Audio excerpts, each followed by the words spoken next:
Ó, vinde Espírito Criador, as nossas almas visitai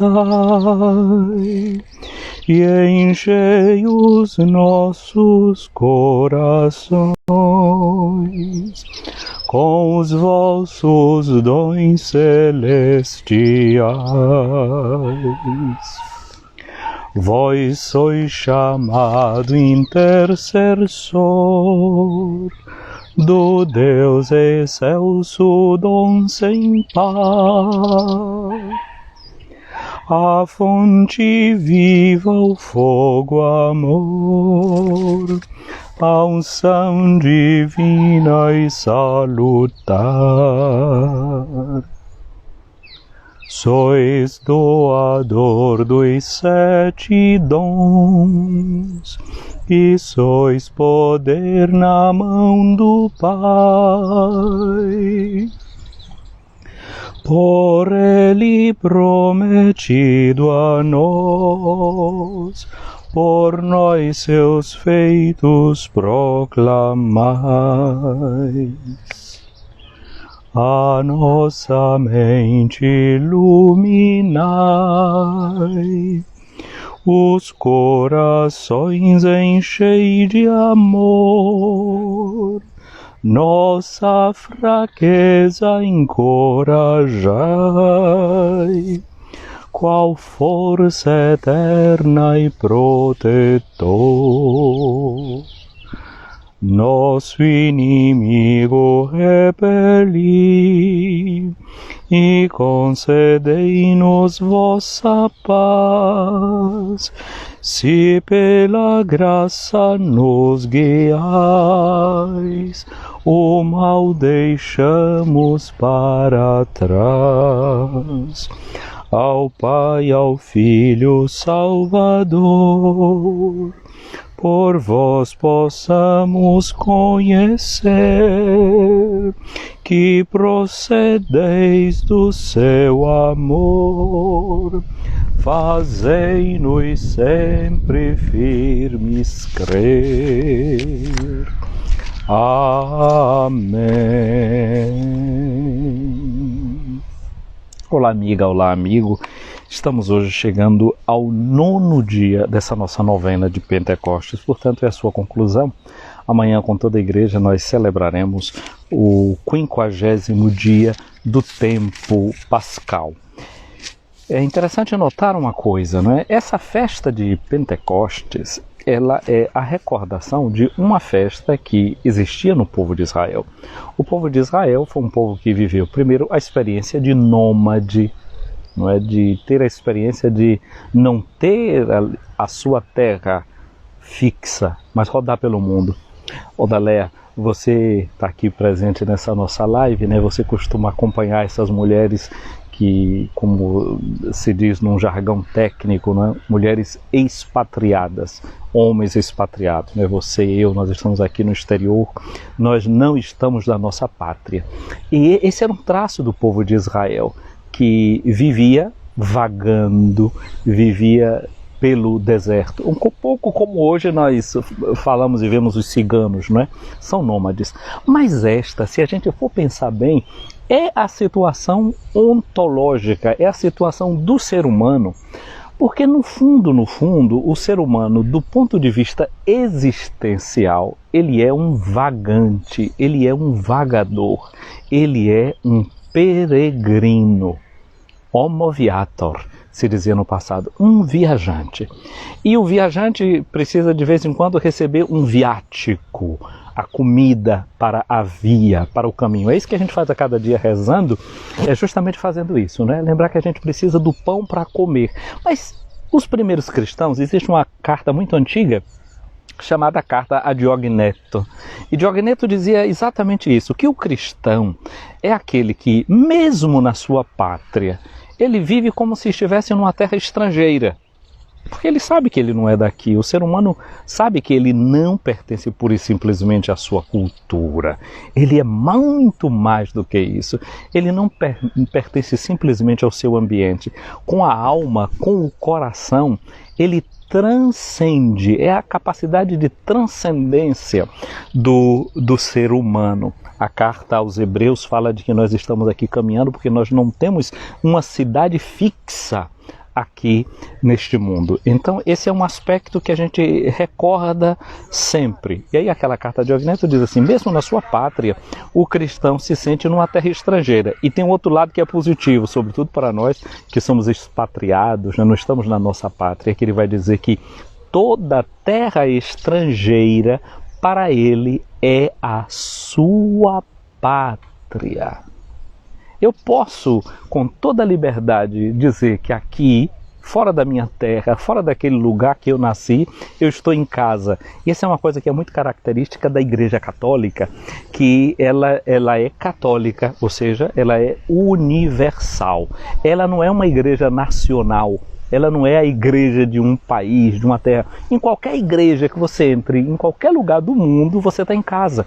E era por isso que na Idade Média, nos tempos antigos, existia chamado o direito de asilo. Se você estava correndo, alguém queria tirar a sua vida, você entrando numa igreja, você está protegido. Porque aquele lugar é um espaço sagrado, é um espaço que lhe dá proteção. Exatamente interessante isso. A igreja é aquele lugar onde a gente deve sentir-se em casa. E aqui Odalé diz uma coisa interessante, né? Quando a gente realmente toma como decisão na vida querer seguir a Deus, a gente vai vendo que esse mundo, a gente se sente sempre um bocadinho, não é? Desambientado, não é? Quando desejamos seguir a Deus, a gente não se sente mesmo desse mundo também, exatamente. E ao mesmo tempo, a gente se sente enraizado em qualquer lugar, porque enraizado em Deus, encontrando as nossas fontes. Muito bem, o povo de Israel fazia essa experiência de ser um povo nômade. E quando eles entram na terra prometida, eles vão ser, portanto, um povo sedentário. E sendo um povo sedentário, eles prestam atenção na natureza, nos ciclos da natureza. Precisa plantar, precisa semear, chega o tempo em que os animais dão cria, etc. E esse período do ano aqui na Europa, não é um tempo de uma completa renovação de todas as coisas. Para Israel, essa festa, chamada Festa das Semanas, ou a Festa de Pentecostes, era uma festa que na sua origem era para celebrar colheitas. Era uma festa de colheitas, a alegria de ver que aquilo que se semeou na terra, daquilo que a terra produziu, agora eles davam graças a Deus porque a terra foi benfazeja, porque Deus foi benfazejo para com eles. O povo de Israel associou essa festa que havia, uma festa cíclica, portanto uma festa cósmica, com outro dado, com um dom precioso que eles receberam, que não era somente agora o fruto da terra, mas é fruto também da inteligência e da escuta do ser humano, que é a festa em que eles comemoravam o recebimento da tábua dos 10 mandamentos que Deus dá ao povo de Israel. Portanto, era a festa em que Israel celebrava a aliança com Deus. E os cristãos, justamente quando Israel celebrava essa festa de ter recebido a aliança de Deus, eles concluem o tempo da Páscoa recebendo o Espírito Santo como sendo uma nova lei de Deus. Agora não é mais uma lei externa escrita em uma pedra que de agora em diante eles vão observar, mas uma lei que está presente dentro do próprio coração do ser humano. O Espírito Santo como um motor da vida e como aquele que orienta a vida. Porque os mandamentos na lei de Deus a gente não pode interpretar como simplesmente comandos que são dados, faz isso ou não faz aquilo. Os mandamentos são uma orientação, não é? Dão a direção. E o Espírito Santo agora é esta lei interna que Deus tinha prometido ao seu povo. A lei agora não está mais escrita fora, não está mais nas pedras, está escrita no próprio coração do ser humano. De que forma? Com o amor que Deus derrama em nossos corações. Essa é a grande orientação da vida de agora para frente. Então é isso que a gente está se preparando para celebrar amanhã, esse dom do Espírito Santo como a nova lei, como a nova orientação que Deus dá para o seu povo. Uma coisa que a gente poderia notar interessante, que na lei de Israel está previsto, por exemplo, um descanso sabático. Hoje é sábado, né? Eles trabalhavam durante toda a semana e chegava o sétimo dia, o sábado, dia do repouso, Shabat, dia de repousar. E por que eles repousavam? Porque diz que o próprio Deus criou tudo em 6 dias e no sétimo dia contemplou o que tinha feito. A gente não precisa ficar trabalhando sempre, mas de vez em quando é preciso tomar essa distância e olhar para aquilo que a gente fez. Deus, quando olhou para o que ele fez, ele viu que tudo aquilo que ele tinha feito era bom. Descobre a bondade na sua obra. Então o povo de Israel tem esse ritmo semanal de entrar num dia da semana e dizer, nesse dia a gente nada faz. A gente apenas contempla o que fez e bendiz a Deus porque pôde fazer alguma coisa.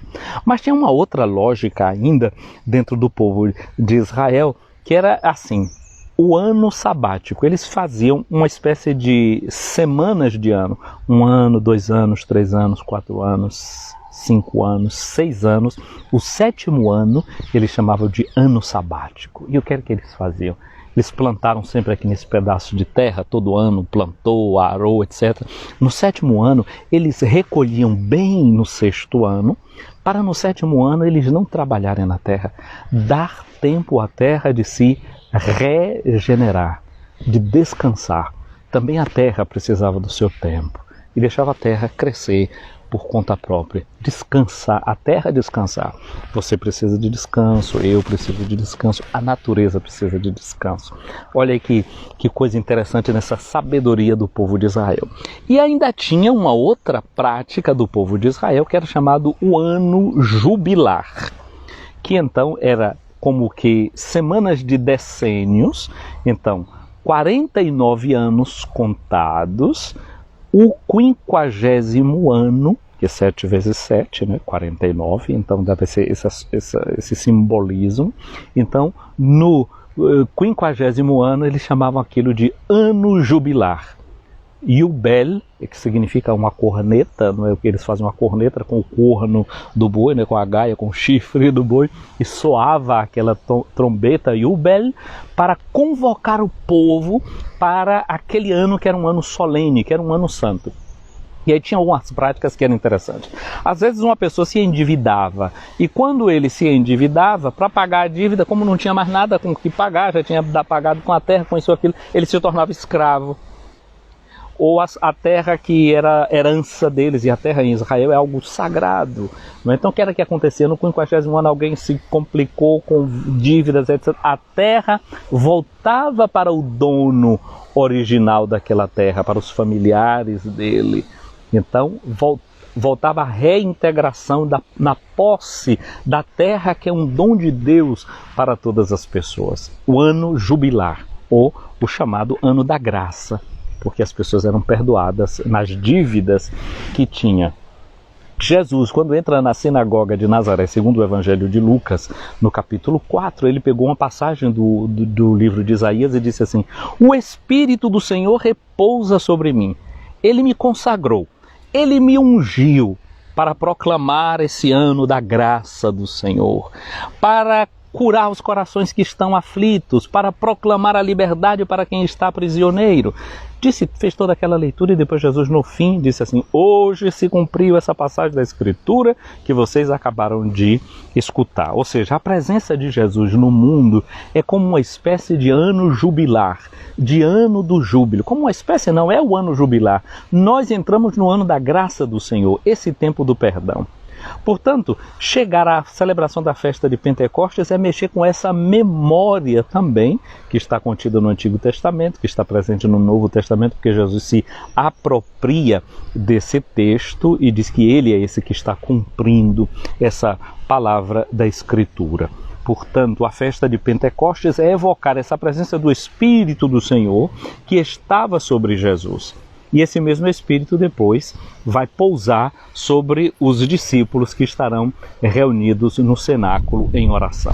Uma coisa que é interessante de notar nesse mistério do cenáculo é que depois, quando os discípulos começam a falar para as pessoas, os discípulos cheios do Espírito do Senhor, diz que ali tinha pessoas de várias partes do mundo, gente da Capadócia, da Panfilha, da Ásia, medos, partos, elamitas, e eles conseguiam compreender aquilo que os discípulos estavam falando.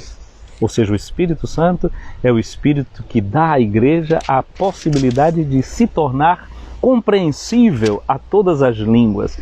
É o Espírito que possibilita a comunicação entre os diferentes, entre as diversidades. Ou seja, no Pentecostes acontece o contrário daquilo que nós vemos na Bíblia, que é chamada a Torre de Babel. Babel é uma palavra para recordar a experiência que o povo de Israel tinha feito no cativeiro da Babilônia, onde eles viam as torres dos Zigurat, que eram torres científicas, né, nas quais os astrônomos estudavam os astros, etc. E aquela torre ecoa para Israel também, porque aquele tempo era um tempo em que astronomia e astrologia andavam muito misturadas. Então Israel denuncia aquilo também como um certo pretensionismo destas pessoas e vê como aquela linguagem pretensiosamente científica, muitas vezes ela poderia gerar confusão entre as pessoas. Eles contam essa história e, portanto, Babel, que ecoa como Babilônia, fica sendo entendido como um lugar de confusão. Para onde também o povo de Israel, na Babilônia, né, foi escravizado, e é desse período, esse relato que nós vemos no livro do Gênesis. Para eles também aquela experiência da Babilônia foi uma experiência de muita confusão, não é?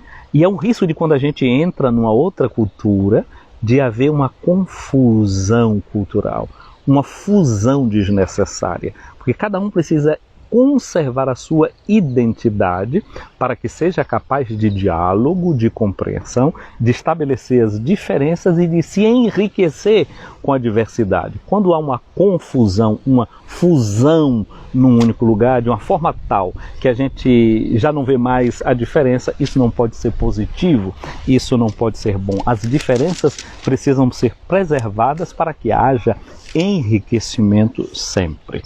Então, o espectro que está por detrás da festa de Pentecostes é de toda essa riqueza que a gente está aqui evocando.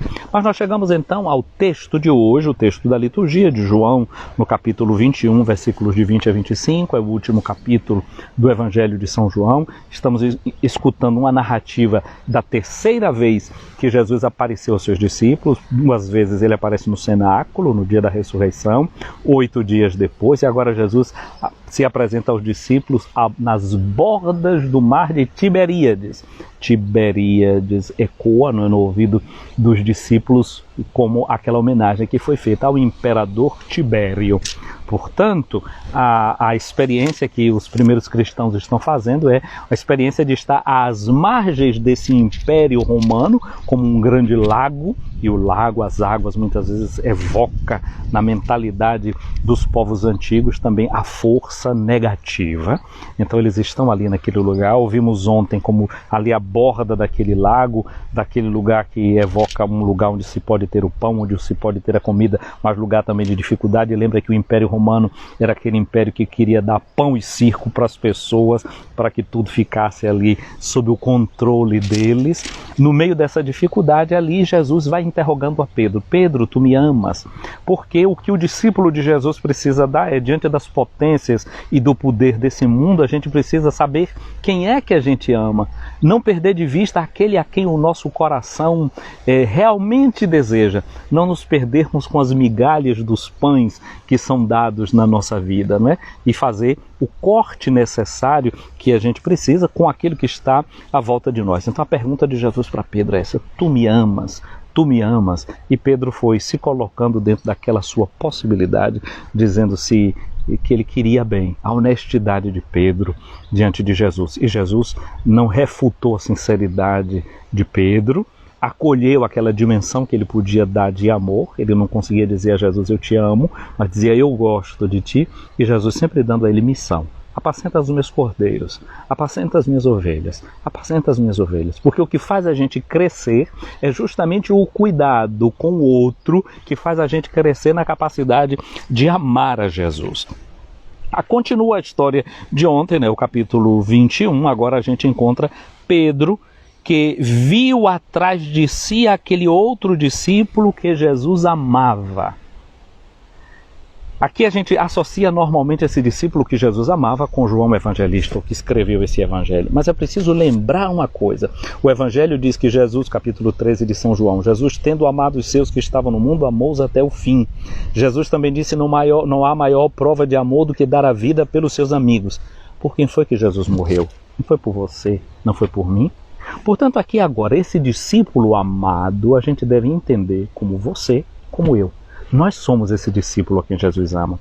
Mas para a gente compreender isso, precisa fazer o que João fez na última ceia. O que foi que ele fez? Colocou a sua cabeça inclinada no peito de Jesus. No peito de Jesus. Porque só sondando o coração de Jesus é que a gente pode entender o amor que Jesus tem por nós.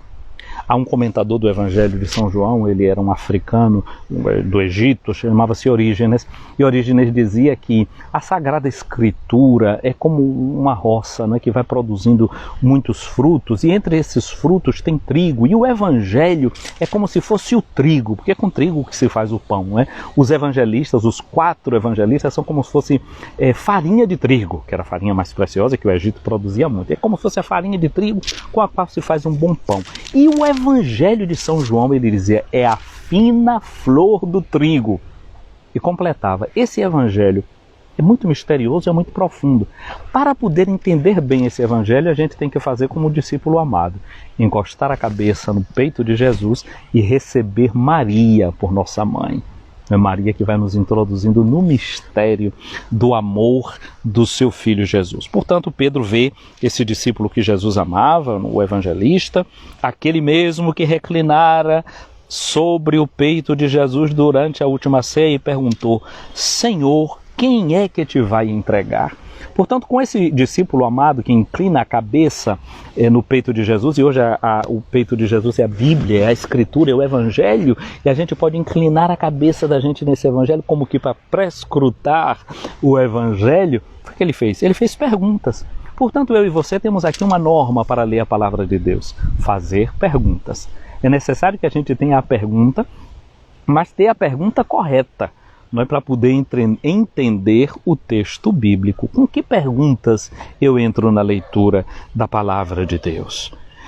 Então, quando Pedro viu aquele discípulo, Pedro também perguntou a Jesus. Pedro também é alguém que faz perguntas. Senhor, o que vai ser deste?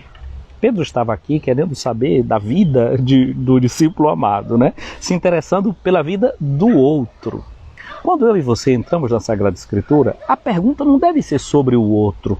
A pergunta deve ser sobre mim, sobre a minha vida e a minha relação com Jesus. Aí Jesus respondeu para Pedro, se eu quero que ele permaneça até que eu venho, o que te importa isso?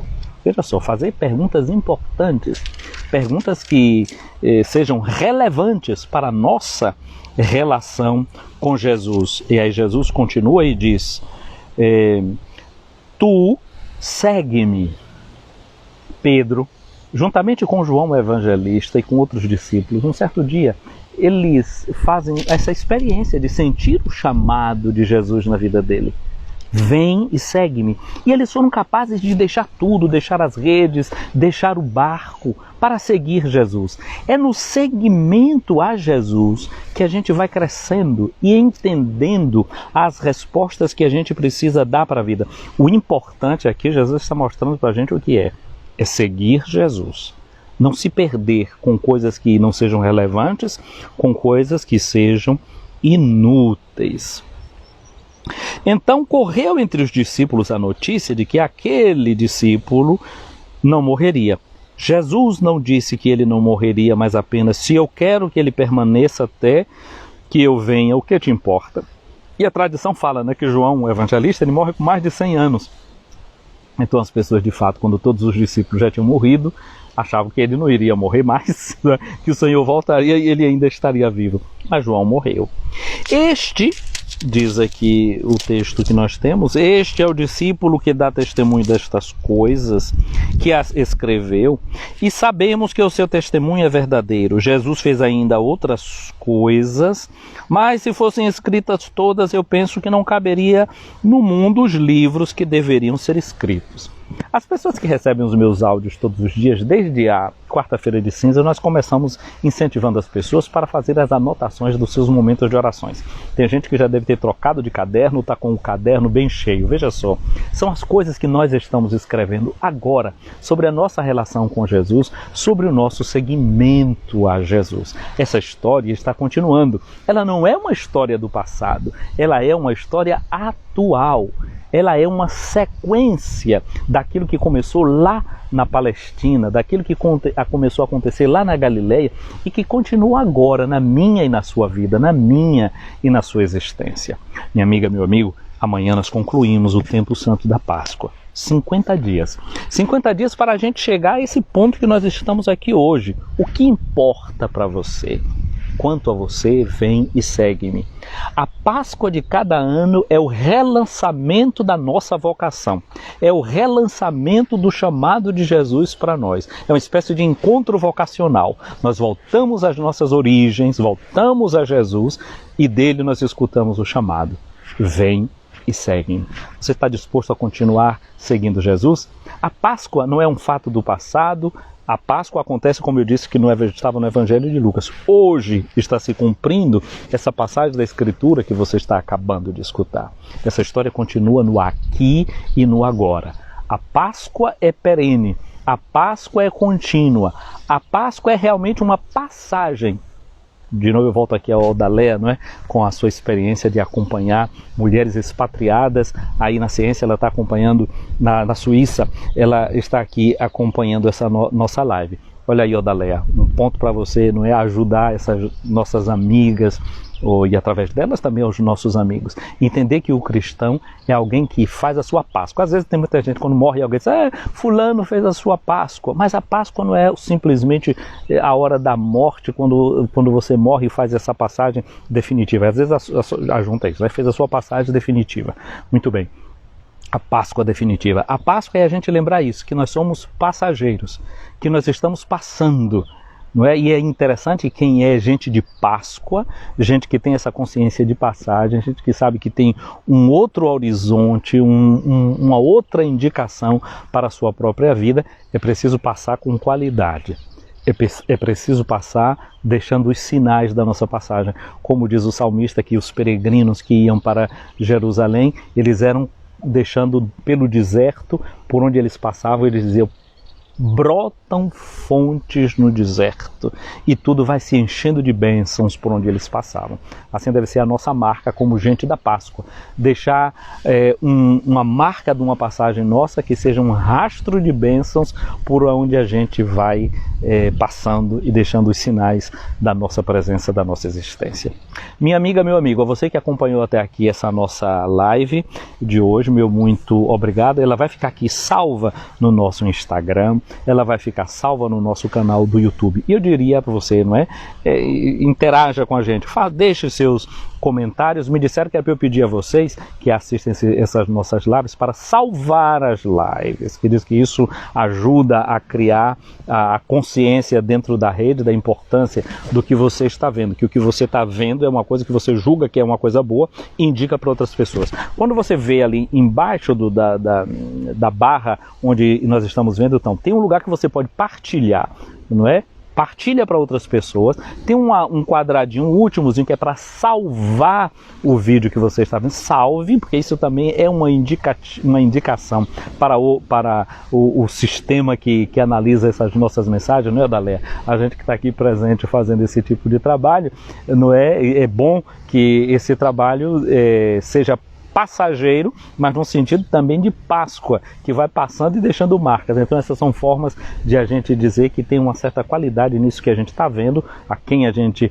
está dando esse tempo da gente. Odalea, 8 dias atrás, justamente fez uma live, né, em que mostrava justamente como administrar bem esse tempo da gente, como qualificar o tempo. Então a gente qualifica o tempo escutando aquilo que a gente julga que é bom, e porque a gente julga que é bom, a gente também indica para outras pessoas, a gente partilha, a gente salva ali, e com isso damos indicativa nesse meio dessa linguagem dos meios sociais, da importância do que nós estamos vendo.